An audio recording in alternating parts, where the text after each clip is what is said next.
Hey there and welcome. Gosh, we have a wonderful session here for you today, all on resume.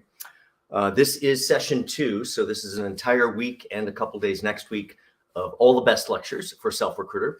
Really everything to get yourself ready for the job search for the new year. Yesterday, we covered overall the strategy for job search, how you put together actually an effective plan to lay out, map, and go after those organizations that you like to work for. Today, it'll be all about your story with your resume. Tomorrow, we'll carry that story over to LinkedIn and how you transform a single sheet resume, and we're going to talk a lot more about that, into a three-dimensional sales brochure once you go to the LinkedIn site. That's tomorrow. Then on Thursday, we'll take part 2 to my LinkedIn lecture, which is called Career Evolution, Preparing for Your Career's Next Leap with Social Media Marketing. That's after you have the perfect LinkedIn profile that showcases and positions and sells you. How do you now build a simple marketing campaign to draw all those potential employers right to you, those decision makers right to you? Raise your profile. We'll end this week on Friday with my interview intervention session, all the secrets recruiters use to make their candidate be the standout during the interview process, but you can use these directly yourself. A couple very special lectures coming up next week, and then we're going to finish out the entire series with an Ask SelfRecruiter live Q&A. So if you get any of your questions not answered through the series, write them down and certainly visit that one. Let me just switch my screen here and let's get moving. We're on slightly the wrong screen, so let's just move ahead. And let me reshare that screen for you. Hang on one second. Always a few changes when you are away for a few weeks. Okay, so there we go, and add to the stream. Now, this whole lecture listing, you can see this over on SelfRecruiter right on the homepage. So it'll be up here for a couple minutes, and then you can basically just look over there, and we can move from that standpoint. Now, today's lecture, Resume Renovation. You know, when I named this lecture, I thought so many folks talking about resume, how can I be different? And I thought about the challenge. The challenge involved with resume is not a little bit of paint and a little bit of wallpaper, a little bit of coloring, or a little bit of fresh makeup. That's not a resume that is being reinvented. A resume being reinvented is much closer to redoing your kitchen and bathroom. And I don't mean a little bit of cosmetics. I mean breaking it down to the studs, rethinking it, reorganizing it. That's what has to happen on a resume. So if we begin to think about the renovation that has to happen, we're going to get dirty and things are going to get messy, but we're going to get to the very, very best result. Now, to really make an effective resume, you have to solve the issues around resume. And they're not only just the formatting. That's a huge piece of it. I will show you very unique formatting that you may or may not like, but it works. It gets you noticed. It gets your value noticed. It almost ensures that you'll get the interview for the jobs that you're going after that are the right ones for you. But you also have to fix the story. So the format is one piece of it, but the story is the other. And sometimes we're too emotionally close to the story to really think about how to tell it in a way that shows us as an effective contributor. Now, we also have to be effective contributing remotely these days, whether the companies you're looking for have gone back to the office or whether they're the half that have not gone back to the office. You have to be flexible. And so if you haven't worked off site, if you haven't partaken in that bit of it, you missed out, because it actually some wonderful skills and learning to take all of your meetings into Zoom and Meet and all those other tools, getting very familiar with Slack and other corporate tools to keep the communications flowing behind the scenes. But you may not have done that, but you may have done certain things working with vendors or managing people remotely, or working with clients that were offsite or customers that were offsite, or maybe you presented conferences or conference calls or had speaking engagements, all different ways to showcase a little bit of value at a distance. Your story is going to have to go through a fundamental shift, a paradigm shift, really, in storytelling, because it's a new world and you have to be part of the one they desire to hire, not the old one that is fading away. Well, if you haven't seen me before, John Crant, author, career coach, and speaker, resume and LinkedIn guru as well. So a little bit about my background, 7 or 8 years, let's get this all right here, 7 or 8 years in outside recruitment. That's a traditional headhunter on a desk, having to go into the competitor company, lure out that superstar. It's really kind of like a glorified dating guru. Maybe should have gone millionaire matchmaker. That might have been an interesting direction, but it's really the same skill set. So we need to think about all the things that have to happen. And so all that I learned in my time as a recruiter was really about understanding storytelling and what people didn't do right. Because I would find the superstars, those people that nearly walked on water in their profession, and yet somehow their resumes would get them rejected because they didn't represent the person that I had found. They didn't know how to tell their story. So after all of that time in recruiting, I then moved out on my own. In the last 10, 12 years, I've worked directly with clients, really helping them reinvent their career brands across their resume, across their LinkedIn profiles, in their interviews discussion, even in the outreach communications. Everything really has to change. So more on my background coming up, but my advice comes from really seeing what works and what does not work. Now, if you need some other details that are not here, certainly check out my book. It's a great resource. It's really a roadmap for your entire job search. Everything is in there. A little tidbit of everything is in there, including right down to what if I get the wrong offer? How do I renegotiate? All of that is really in there. It's a step-by-step guide that will help you. You can check out the SelfRecruiter website. You can also check out over on Amazon to find that really easily. A few other resources before we jump in. Over on LinkedIn, click on my articles, how not to let your resume become resume roadkill. That'll piggyback a little on what I teach you today, or how to supercharge your job search, piggybacking on yesterday, or how to avoid the biggest mistake in job search and career. Time mismanagement, only resource we really have. Now, there's also one more resource, and that's a very special version of my LinkedIn lecture. I will be presenting the LinkedIn lecture live tomorrow. But as a very special version exists on my SelfRecruiter website, about halfway down the page, and you can see me large or see the slides large. Really use it as a start and stop tutorial as you make a really great LinkedIn profile. Although if you need help, I think you know where to get some help.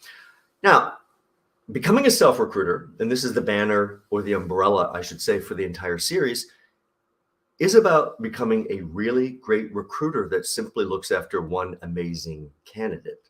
And that's you and you and you. So yes, you have to be the individual looking for the job, the individual who has to go into the interview and everything else and take those risks. But you also have to be the master planner, the strategist, even the cheerleader to pick yourself up by the bootstraps when necessary and dust ourselves off. And primarily this comes from keeping one eye on the toughest competitor imaginable at all times. Those scary people. Yeah, those people. Let's watch them and learn from them, and also learn that we can outmaneuver them very, very quickly with a little planning and strategy. And the other piece of becoming a self-recruiter is to begin to create a network in a very different way. And that's the proper use of LinkedIn. So do tune in tomorrow for the LinkedIn lecture. It will be an eye-opener. Now, we'd all like to see the job, go after the job, get the job. Oh, isn't that so wonderful? If it was only that easy. Everybody's doing the same thing you're doing. They're hitting that darn button. Almost never says apply, almost always says submit. All capital letters until we're so submissive. It's like a Friday night waiting for that phone to ring. It's going to ring. It's going to ring. It's going to ring. Telemarketer when it does. This is a rut. We have to get out of this rut, or we're going to be left in very unhappy places. The unhappy places in our job search or in our resume or any of the topics that we take on this week really come from letting our guard down and having a lack of control. Control gives you confidence. Control gives you the power in the discussion. So really the structure and everything will help you. Whatever's been holding you back, whatever you think were your problems, put those up on the shelf. Let's get over that and let's reinvent yourself in the most positive way possible. That also means we're going to have to put on some rose-colored glasses, and we let all the baggage of the past go away and only the good stuff come to the forefront. And we need to think in terms of the unusual, the unconventional, the unexpected. And that'll cause the light bulb moments of the dots being connected. Your job is to be persuasive, not to hope they like you. Persuade them. So let's start with a very interesting question here. And that is why your resume still matters. I mean, isn't this a digital world today? I mean, isn't it all about LinkedIn? Yes. But also, statistically, the resume tends to be the first point of notice of you still. Not in all cases. Many times they might discover a phenomenal LinkedIn profile or someone that's actually taking a career campaign and putting a marketing campaign on LinkedIn. They might notice that first. But in most cases, it's still a resume that gets the notice. That's why we have to have a great, essentially, calling card in the version of a resume, something that is really just the highlights of our story that leaves them going, I have to speak to this person, get them in here, get them on the phone. I have to include them. I have to know more.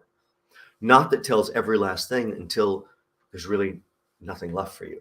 So resume is important for other reasons. It's part of how we take control of the discussion. It's your job to take control of the discussion.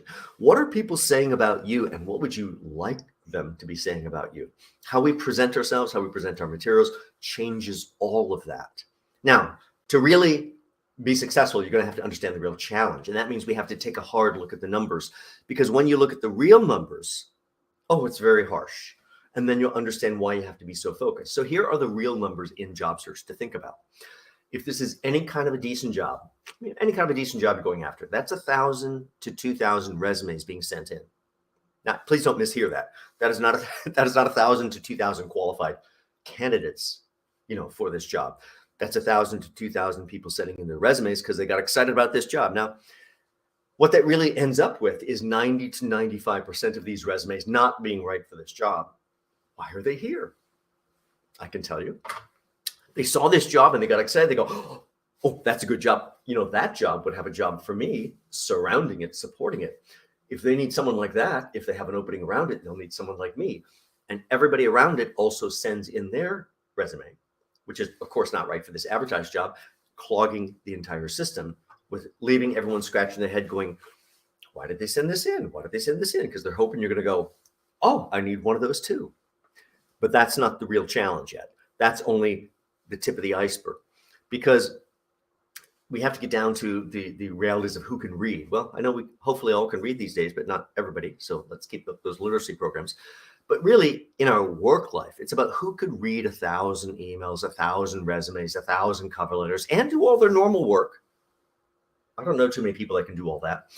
But that is still not a view of the real challenge, because if the person you're sending your resume into is a recruiter, and that's whether it's an external recruiter like I was, headhunter, or internal HR recruiter, if they've got that recruiter title, that type of an individual typically works on 10 open spots at the same time. That's how the industry is structured.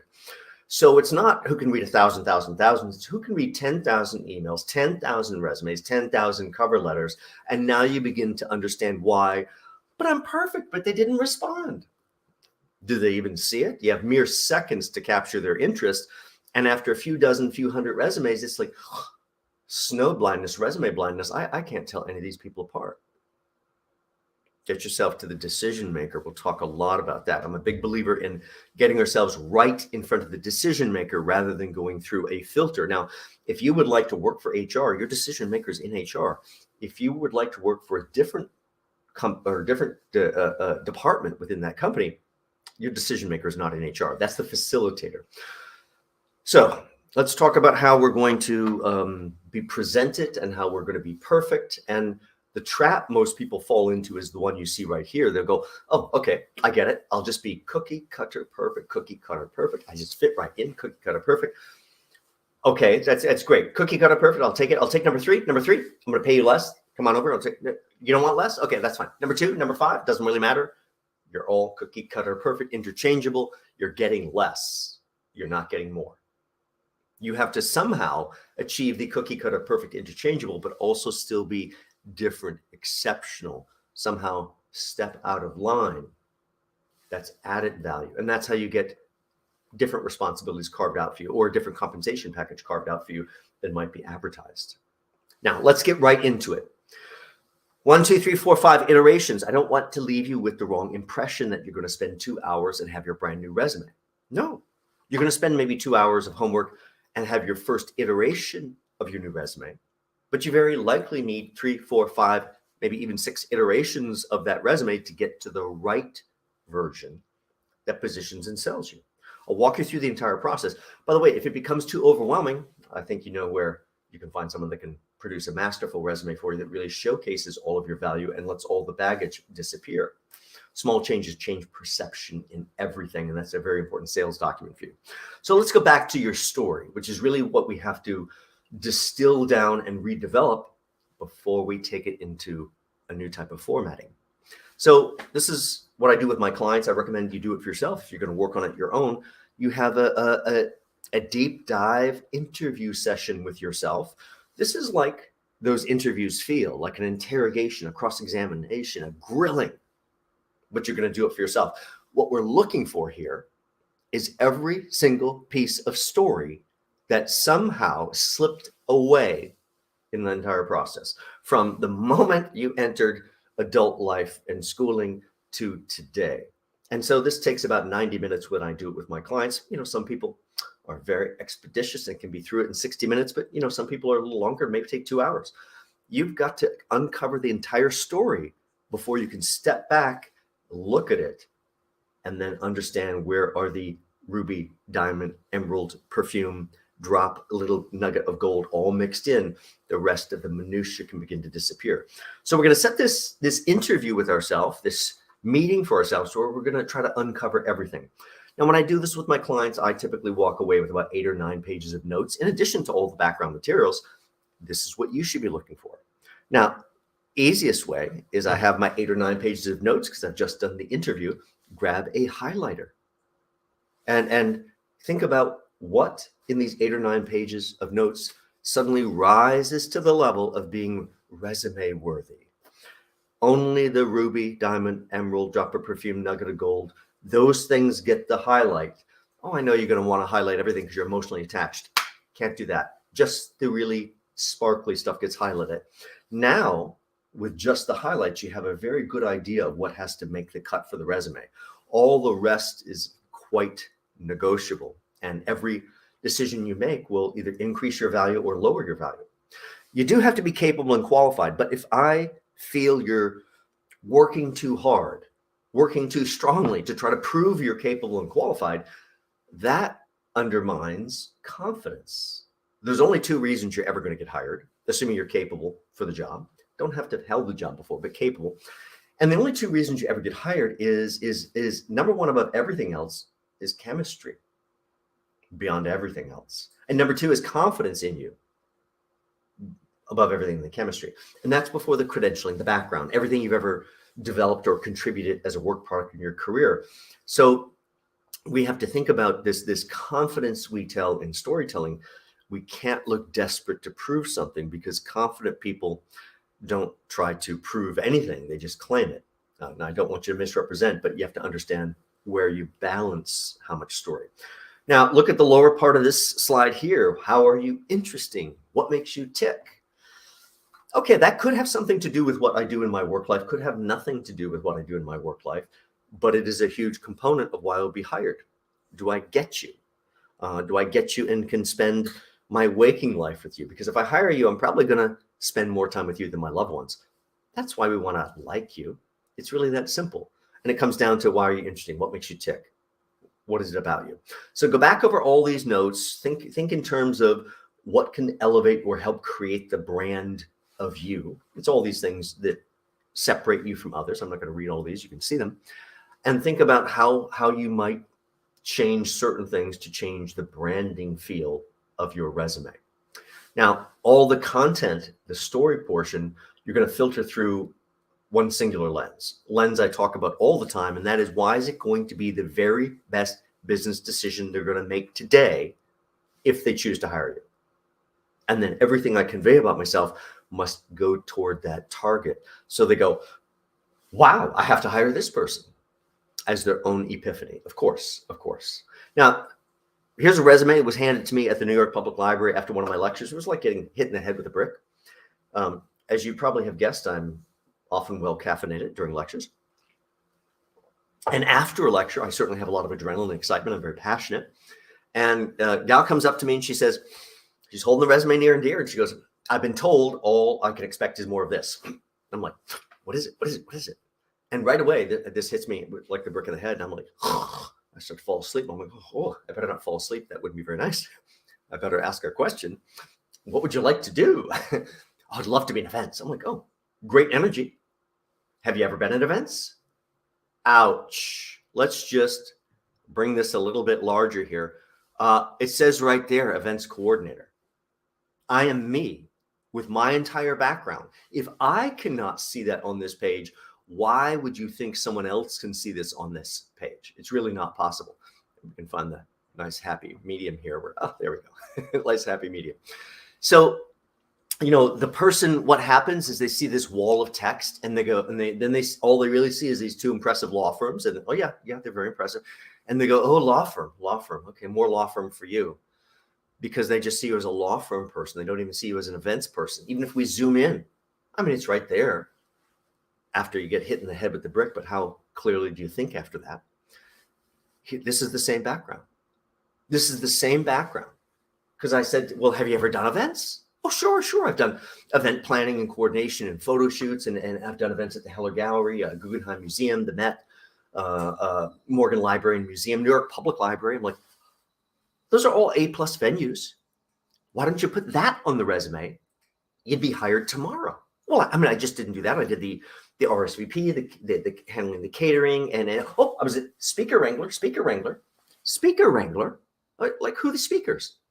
Ted Koppel, James Carville, Mary Matlin, Tom Brokaw, Charlie Rose. Well, some of those names we need to update and change for obvious reasons. This is the same story. You know what's not here?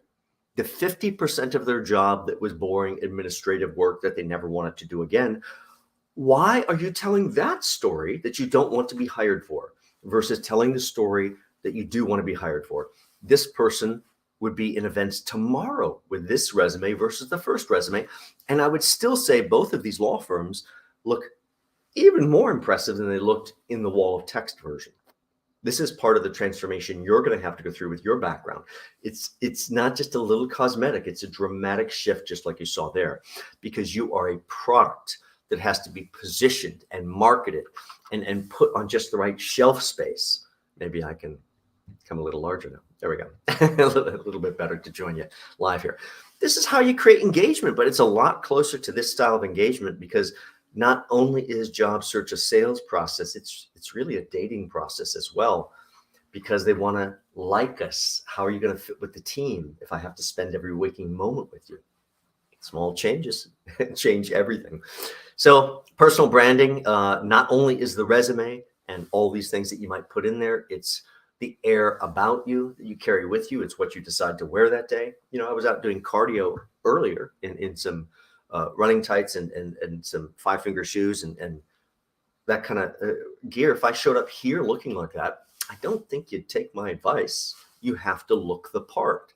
And so everything that you present as part of your brand has to make sense. And of course, today we're going to look at resume. Let me show you a few resumes I pulled off the internet. We're going to just make these a little bit larger. I'll just come small screen here.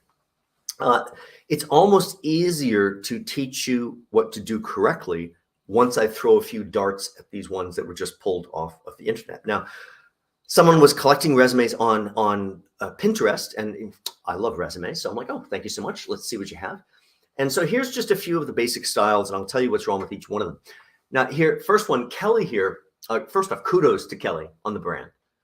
Yes, I took off the last name. I figured you didn't need to see the last name. Big, bold, there it is. Can't miss that brand. And that's the last positive thing I really have to say about this resume. Now, not quite sure if shades of yellow was really the right choice for the name, because when I print that out, that's going to come out as shades of gray, which is not really a wonderful thing. And then right away I get into a problem because there's complete lack of consideration of something called information architecture. I've got a stack of resumes, hundreds of resumes. Am I supposed to start on the left and then go right? Am I supposed to read across? How's this supposed to work?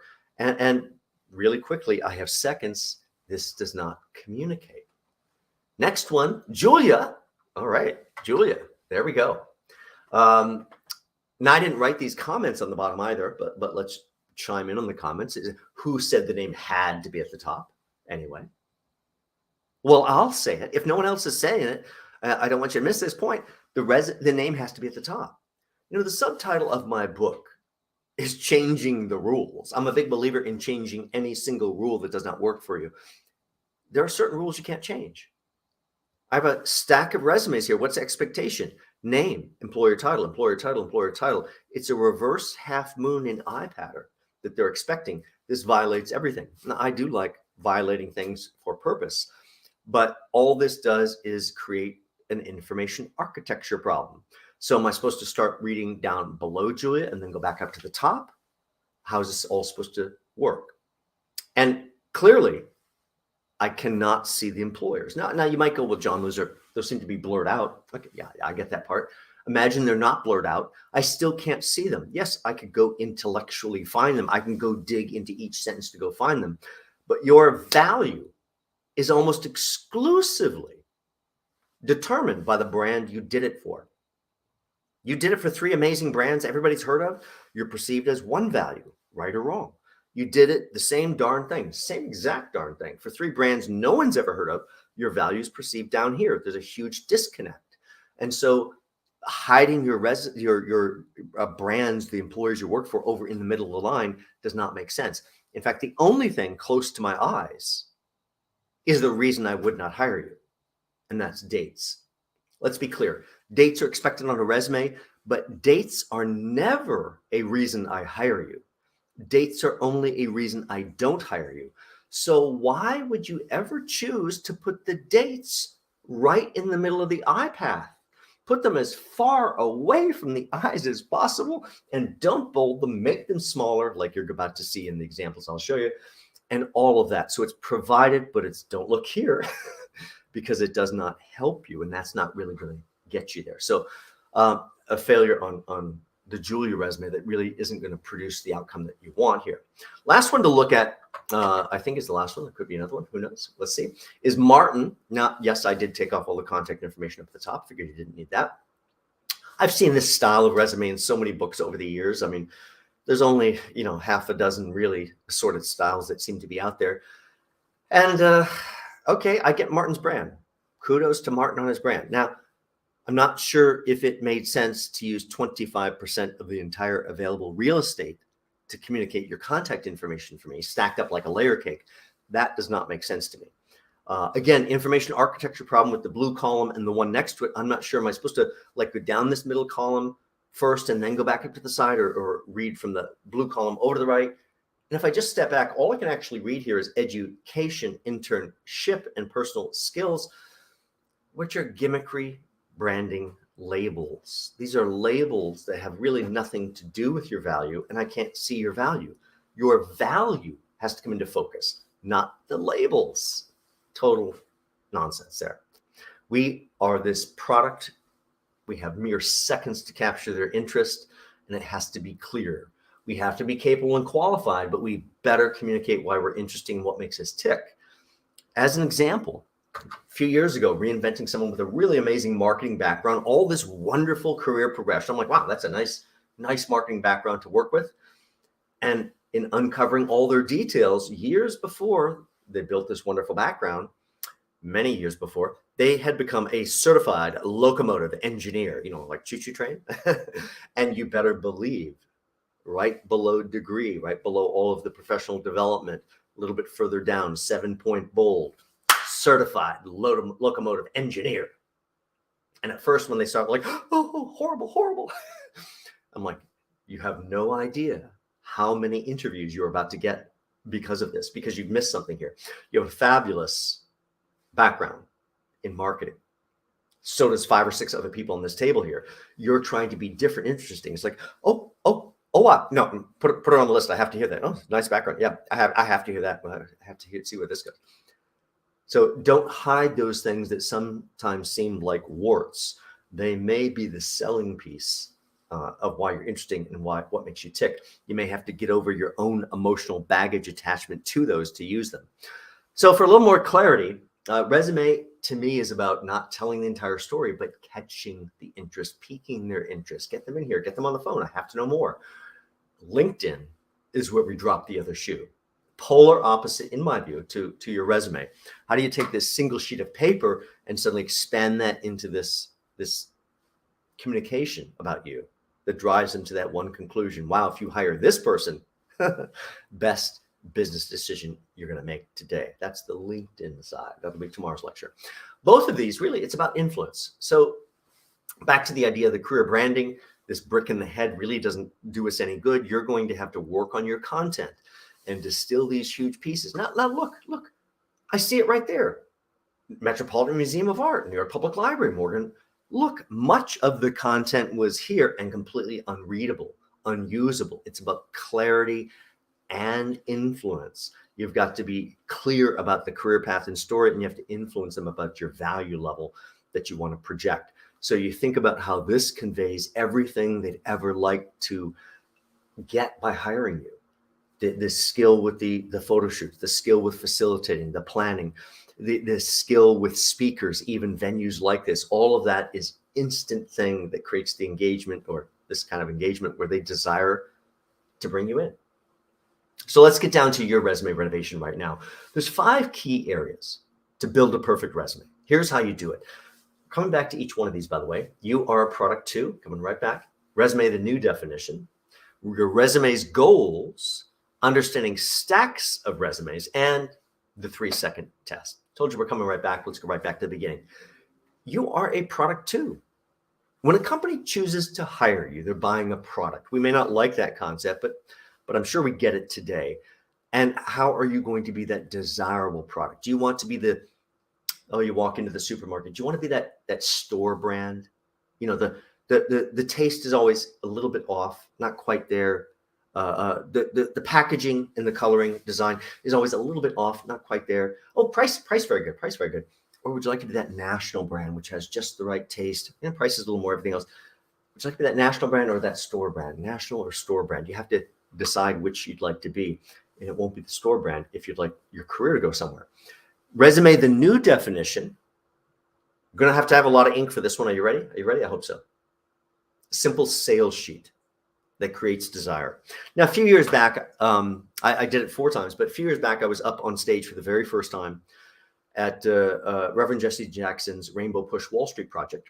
I got invited along with 5 other career coaches, and we're going to do a roundtable discussion, and then each of us were going to get like 11 minutes to present. I'm like, oh, 11 minutes, how generous. What will I present in 11 minutes? And knowing this audience, I decided to do a high-powered pitch to them, really about taking control of their career branding. So it was 40 slides flying nonstop behind me while I gave an 11-minute emotional pitch to the audience. And I got the very first question, and I got 30 to 35% of all of the questions. And at the same time, I was the only non-African American up on stage, and I'm the only male up on stage. And going, oh, how do these things happen to me? How do I open these doors? Person comes up to speak behind me after I present, because I talked about creating a resume that creates desire for your skill set. And she goes, oh, creating a resume that creates desire. Oh, interesting. Well, when I was reinventing myself, I think the book is still in print. I'm like, what? And that's how they started. You think you have something relevant to share when you talk about reinventing yourself and you think the book is still in print? Your resume's goals. Your resume has a mission in life, which is to deliver you the interview. If it is delivering the interviews you want, you probably don't need to change it. If it is not delivering the interviews that you want, there's something wrong with your resume. You need to change it. Resume's goals, clear, clean, straightforward format. This is a format where all the information is collected together in such a way where it just jumps off the page for the reader, really removing the work of reading. You know, gave so many lectures, hundreds of lectures really at the public library and at various locations. Every time I had to say, no one will read, and wait to get struck by lightning at the library. That is the problem. I mean, even a simple, I can send a 2-sentence paragraph, just 2 sentences, and it contains the answer the person asked, and they'll ask me again. I'm like, really? It was right there, just in those 2 sentences. So we have a reading problem, absorption problem. Specific items you want to be highlighted and absorbed, you have to put those right in front so they just can be absorbed through the format. And of course, we have to inform about educational background as well. Now, understanding stacks of resumes, this is what happens if you don't necessarily follow my advice. Now, my advice to my clients is they'll say, well, John, I have this job I want to go after. I'm like, fantastic. Don't apply for it. I'm like, what? Don't apply for it. What? How do I get the job if I don't apply for it? Well, would you like to work in HR? No, I'd like to work in this department over here. I'm like, well, if you apply online, that's going to HR, whose mission in life is to rule you out. And they don't understand your full background. If you have 60, 90 seconds of conversation with the decision maker, they know exactly why you're right and why you'll be a fit or not. You can't talk yourself into something you're not right for. So to me, you have to understand sending into the right places and how it's going to get sorted. So if you send this into HR, you're going to be sorted with 1,000, 2,000 resumes into stacks. And there's 3 different stacks. That stack may be, oh, pick it up. Oh, maybe. Might be someone in here, put that in stack number 1. That is the good stack, by the way. And then another one I'm excited about. Oh, have to come back for another look. That's stack 2. By the way, almost any resume that's longer than a single sheet of paper, almost by default goes to stack 2. Have to come back and take another look. Problem is they don't actually come back and take another look. Why would I come back to this stack 2 to take another look at these folks that couldn't quite convey their value to me the first time when I have all new incoming river of resumes to look at? So dead end stack. And stack number 3, you realize is a dead end. Not quite sure why you sent this in. Boom. So there's the real challenge. Now, the secret you may not like in this entire process is the time is very, very short. It is 3 to 5 actual seconds before your resume is in one of those 3 stacks. Your first goal, if in case you missed it, is to get your resume into stack 1, or it's not really ever going to be read. Certainly, if you don't get it into stack 1, your cover letter, not very likely to ever be read.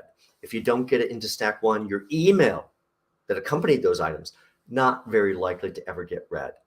You've got to make the cut. Now, I should mention, if you make the cut into stack 1, that's fantastic for you, but you also have a problem today.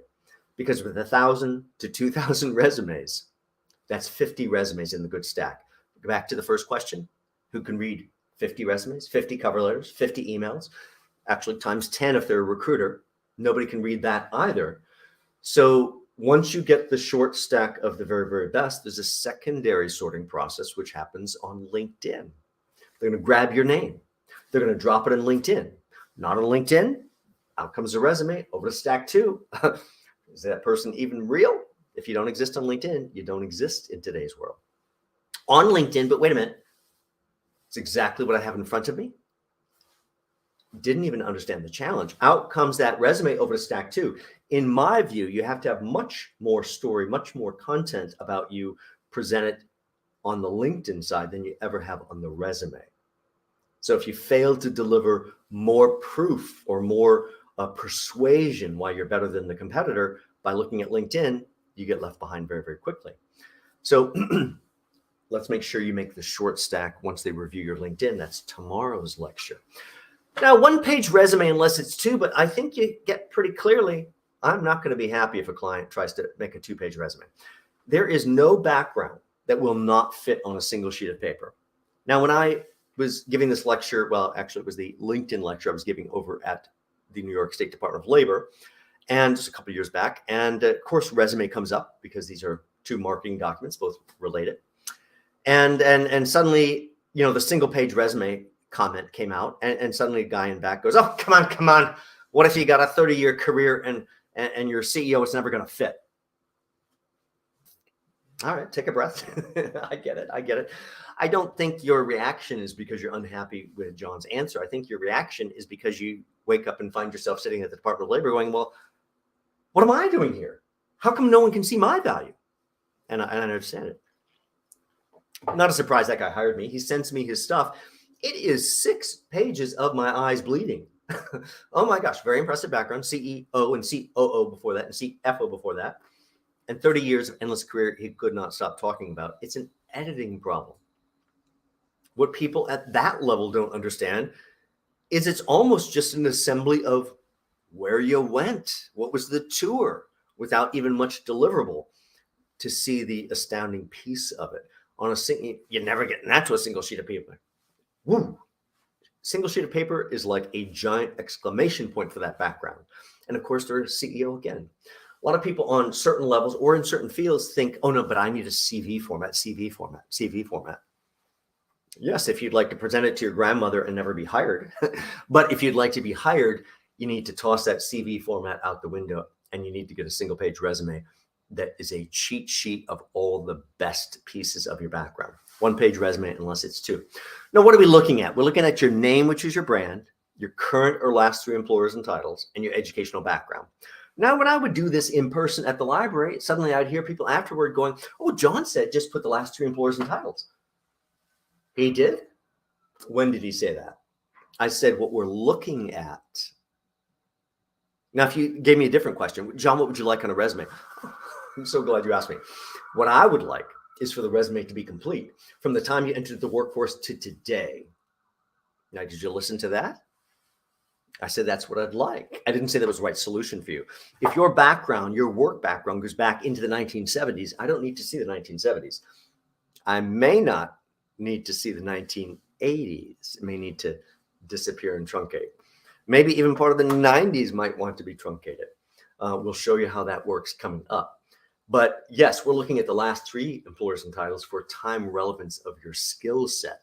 Does not mean we don't want to see the journey. All of that prior journey builds your value.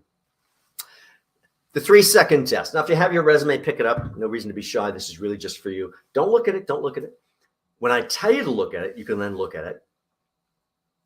And when I tell you to stop, just rhetorically answer for yourself, what can I tell you about this person? So go ahead and take a look. And stop. And for those that may not have watched, or maybe looking at your resume, that was the full 5 seconds. You got the full benefit of the doubt, 1001 to 1005. You will never get longer than that before your resume is in one of those stacks. And most people look up from that exercise. They go, oh, I can't tell you anything about this person, like a deer in the headlights. And it's me.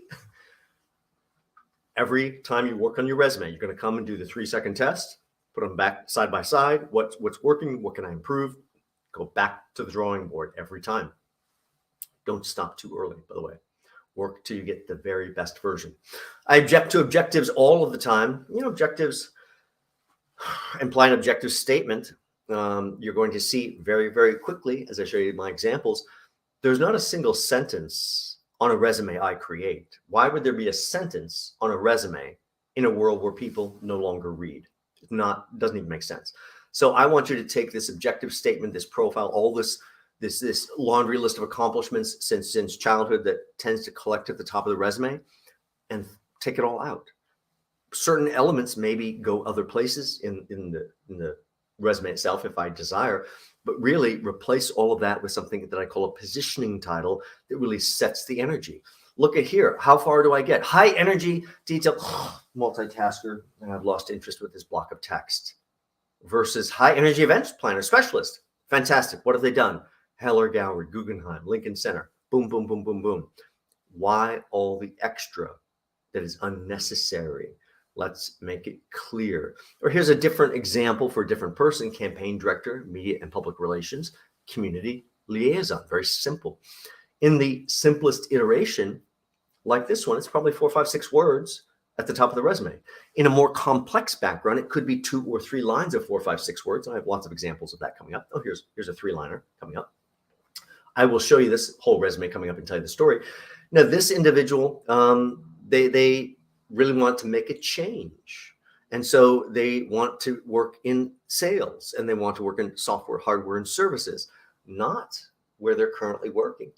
They do have software, hardware, and services, by the way, but they have it like 15 years ago.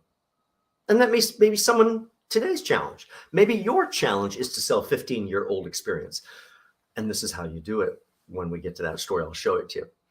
So think about whatever you're beginning with and go, yes, it's a lot of work to transform this. Even if I go in section by section, you know, we have to look for discrepancies that shouldn't be there. Sometimes it's a 2, sometimes it's a dash, terrible words like coordinating or facilitating or maintaining or duties. You know, duties are like duty. Nobody cares.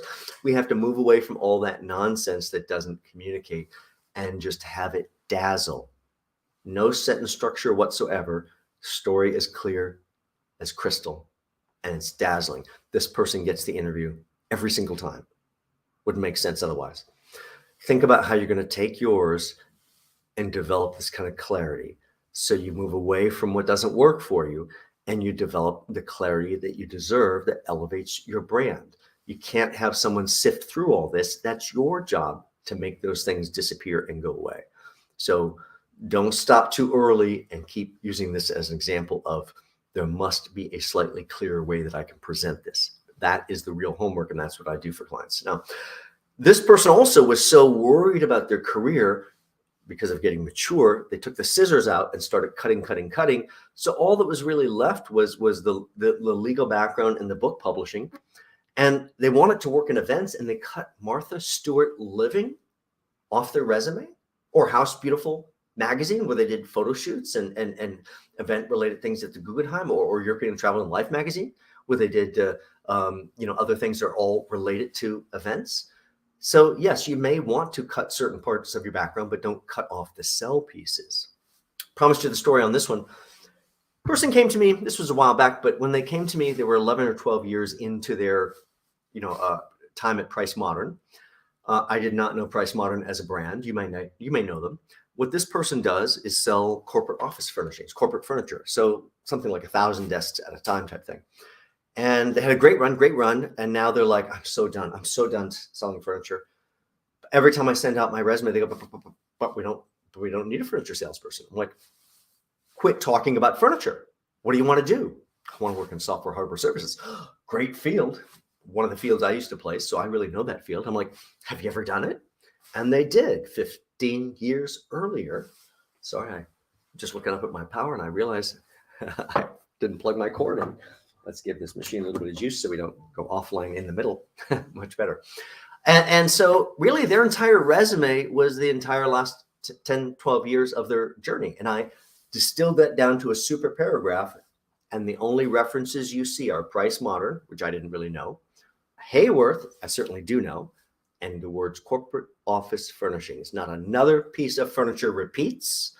This is every single thing a sales manager wants to see. Achieve $50 million cumulative sales to date, ranked top 10 in revenues every year since 2002, developed a strong pipeline, everything that would guarantee you get the interview.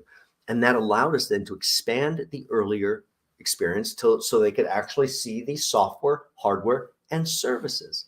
Then we simply use this clever swap at the top. So anybody picks it up, goes, oh, looks perfect, and then goes down and reads the background without disconnecting. Here's a bottom of a resume I want to show you to teach you a few more things. Yes, there's a whole resume above this, but if you decide at some point to truncate, and here we decided to truncate after electronic data systems, let's cut the story at 1999. Okay, let's cut it there. You notice the three prior employers don't have dates. That's how the brain works. And if I take off the dates there, I have to take off the dates on education. So calculations don't happen. But even though intellectually I know this goes deeper into history than 1999, the brain says 1999, stop there. Fantastic. EDS, electronic data systems, that's one of those employers. Every industry has one, one of those employers. If you work for that employer, very special. Financial services, Goldman Sachs, there's only Goldman Sachs. So EDS has that same reputation, which is wonderful. Great place to start or end your story, depending on how we look at it. But look at the three prior employers. Two of the three prior employers rise to this same stunning level. Kaiser Permanente and PwC, PricewaterhouseCoopers, same reputation of if they hired you, you must be absolutely special. 3 crown jewels within one eye shot.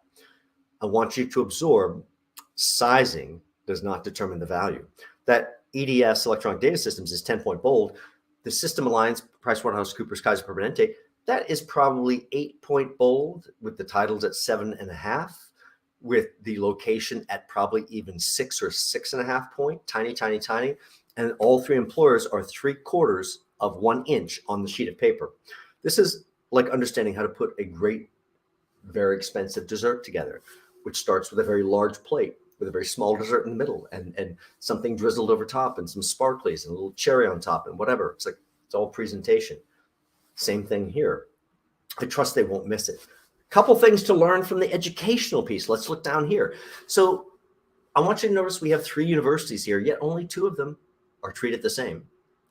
That's sorry for this word coming up here, but the bachelor's, the master's, those are actual degrees. The PMP, which we'll talk about in a second, that's going to be, when they get it, that's going to be a certificate. And I'm sorry, but a certificate does not trump the degrees. So These have to be treated separately. Now, if this were your field, you're probably jumping out of your seat going, PMP, PMP, oh my gosh, that's it. In fact, tattoo it on my forehead, put it at the top of the resume. Okay, I get it, but no, doesn't belong there. And I'm sure, just like the cherry on top of the dessert, as they go down this resume and then, oh, PMP, PMP, they're getting the PMP too? Oh, get them in here, get them on the phone. Where it's appropriate, it still works. Community involvement, is that appropriate? Hobbies, community involvement, where you give back. Yet so much delivery to your employers of value, and you still had time to get involved. Interesting. Character issue. Yes, don't hide those things. I know you're not supposed to get that credit till later or after. You need that credit right now. So let's put our modesty and humility aside and put those things on there. Again, as we started, it's about solving both the story issues and the formatting issues. So now let's go into the formatting. Betty Jo, full disclosure, my cousin, figured you didn't need her full contact information or last name. So it took that part off. But this is a really great example because I didn't know Betty Jo because we were a little more distant and those kinds of things, but knew her from meeting her at the family reunions, which were always a lot of fun. And eventually she moved to Florida from New York and found herself in a place of difficulty finding the right job. And you know, she'd been moving around a little bit and everything else. And suddenly she's, 57 or something like that at that point, and without the job. And I'm like, well, gosh, in my family, we tend to live a very long life and life's expensive. We got to get you back to work. So how are we going to do this here? And at first, when you think about these brands, well, of course, United Way, we all know that. Salvation Army, we all know that. Good Samaritan Village. Now, full disclosure, I lived in Florida about 13 years before I escaped. And every second or third mobile home or trailer park in Florida ends in the word village. By the way, there's nothing wrong with working at a mobile home or trailer park, but she doesn't work there. Good Samaritan Village is the nation's largest non-for-profit long-term care organization. It's another significant employer. Can't possibly let someone pick up this resume and go, amazing, amazing. Oh my gosh, did your career go into the toilet? What happened here? So you'll see the difference here. That one employer has a very special line after a qualifying line. If you've worked for someone that the person next to you doesn't know, you need a qualifying line. Do not put the qualifying line there if they know them, because you need to use that real estate to tell your story. Now, let me give you sizing. Sizing is the only thing not written down anywhere. So I recommend that you write this part down. You're going to highlight everything on the page. And the first thing is to select a font. I recommend Arial, Verdana, or Helvetica. This is Arial you're looking at here. Nice, clean, clear font.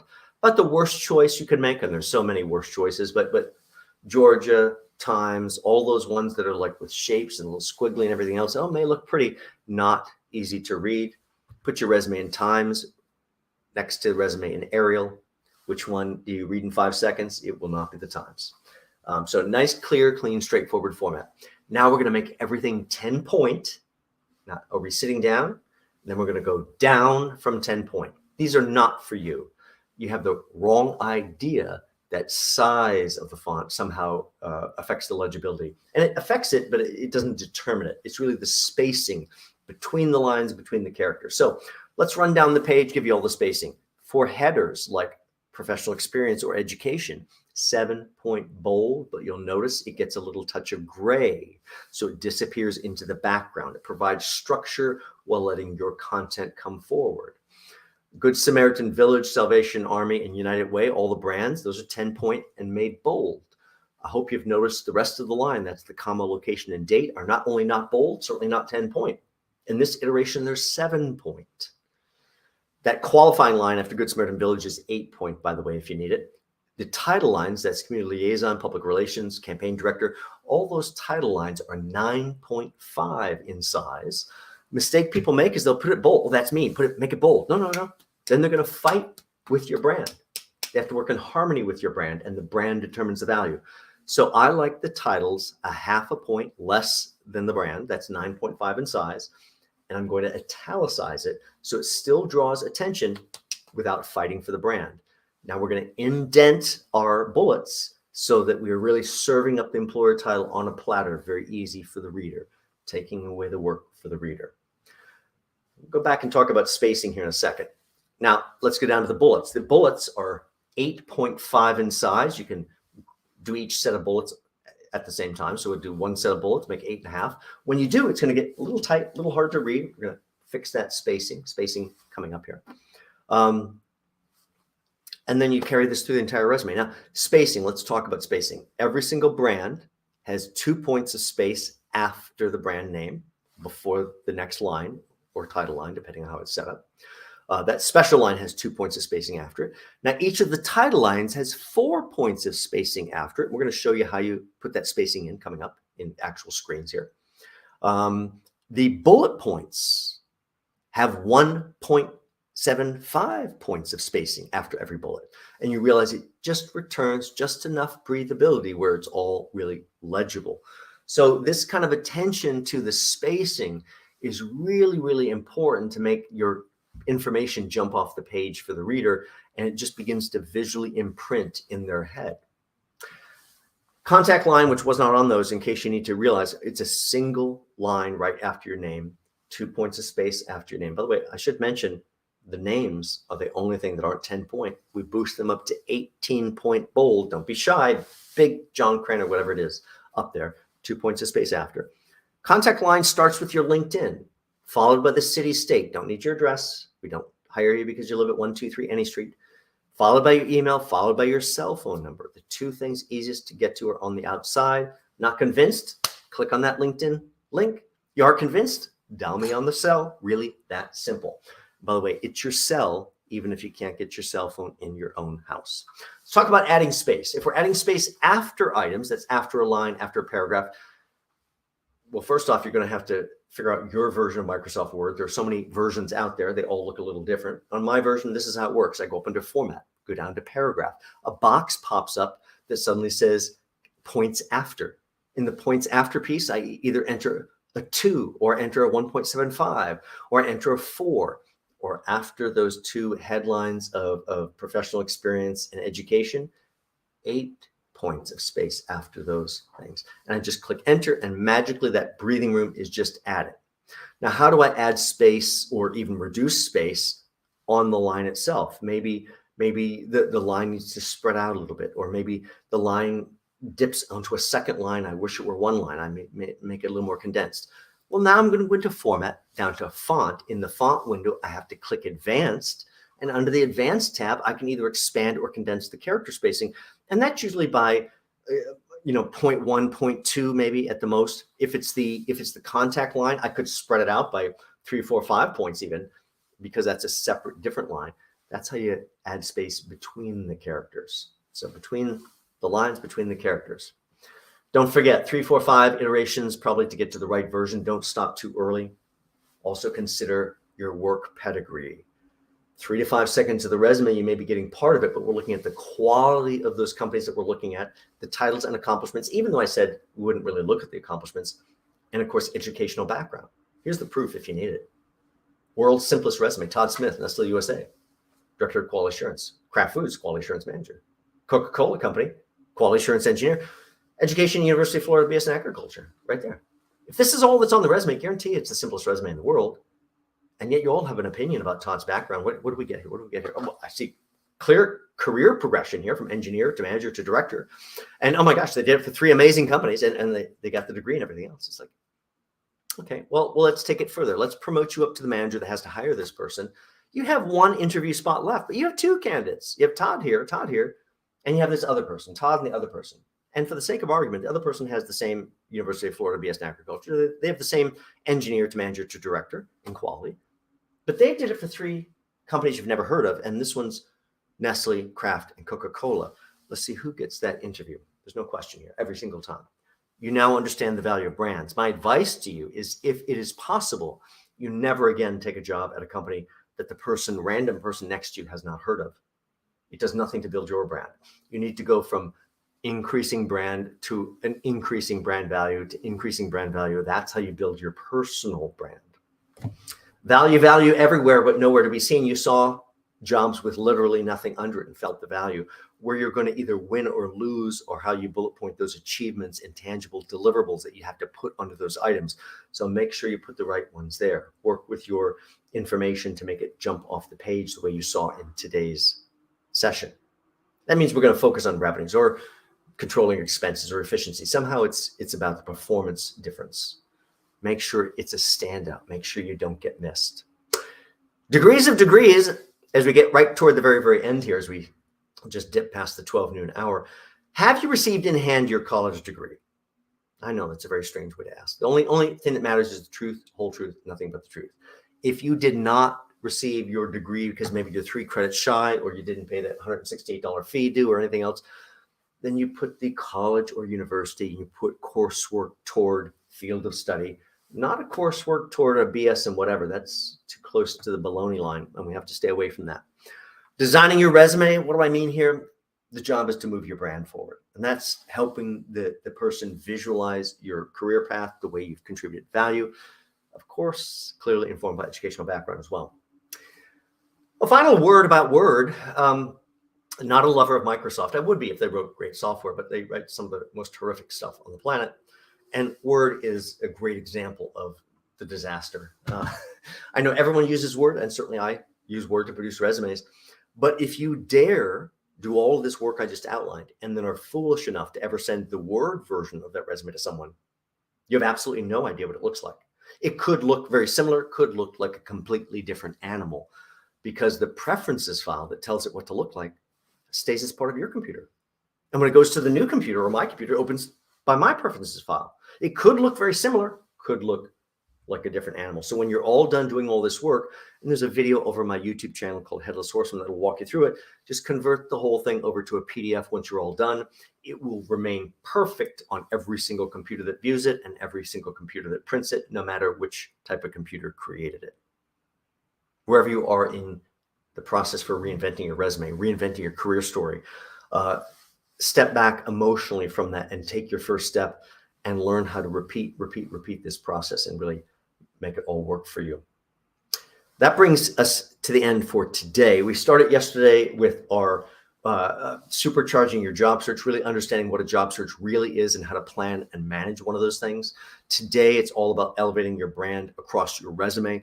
Tomorrow, it will be taking that refined resume that we created and how do we now develop that into a 3-dimensional sales brochure on LinkedIn, followed by part 2 for LinkedIn Career Evolution, how you put together a social media marketing campaign for your job search on Thursday, ending out this week with interview intervention, all the secrets to really win the interview and control it.